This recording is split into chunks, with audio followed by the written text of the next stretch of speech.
vous vous rappelez, lors de notre dernier round, on était arrivé à des propositions qui nous avaient d'ailleurs miroité un peu d'espoir quant à l'issue de ces pourparlers. Et Mokapa avait, dans son allocution de clôture, avait bien estimé qu'il était urgent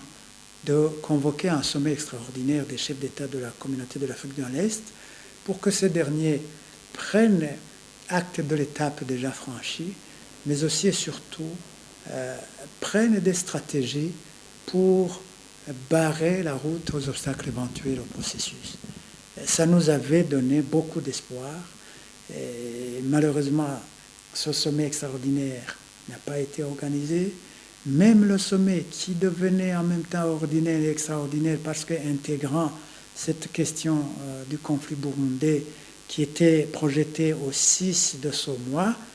le Burundi a demandé son report, soit disant que c'est la commémoration de l'assassinat du président Hayamir. Encore une fois, on a tellement d'autorité qu'il ne pouvait pas manquer quelqu'un pour présider à ces cérémonies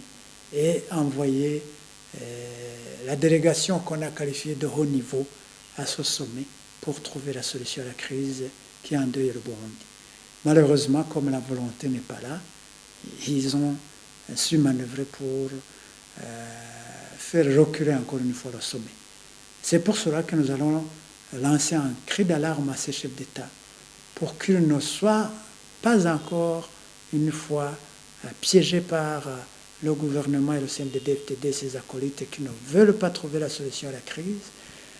et qui, en définitive, veulent qu'on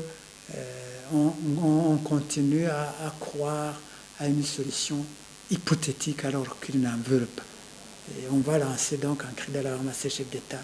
pour que d'abord ce sommet puisse avoir lieu dans les meilleurs délais et qu'ils y soient fermes quant au calendrier qu'ils ont fixé eux-mêmes, que le compromis doit intervenir absolument avant la fin du mois de juin de cette année.